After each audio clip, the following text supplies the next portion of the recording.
By now, you know I love to travel. But travel is not an escape from the real world, it's an extension of it. You don't leave chores behind, you just do them in a different place, like Istanbul, Turkey. So I've been on the road for about 2 weeks, and I'm down to my last clean shirt.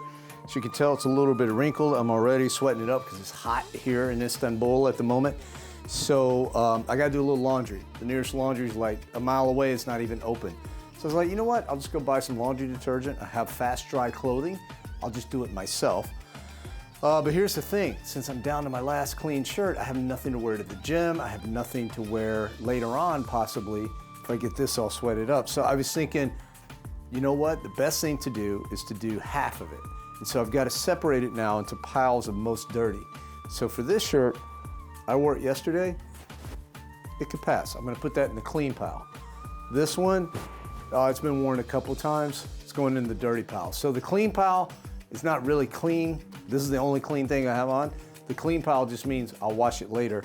The dirty pile is critically dirty, it smells, and you can think of it like triage for your laundry. Start with the worst case scenario first, and then work your way up to the less severe cases.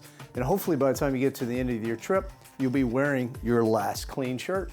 You wouldn't have wasted any effort. You'll come back with a whole bag of dirty laundry, and you can do it at home.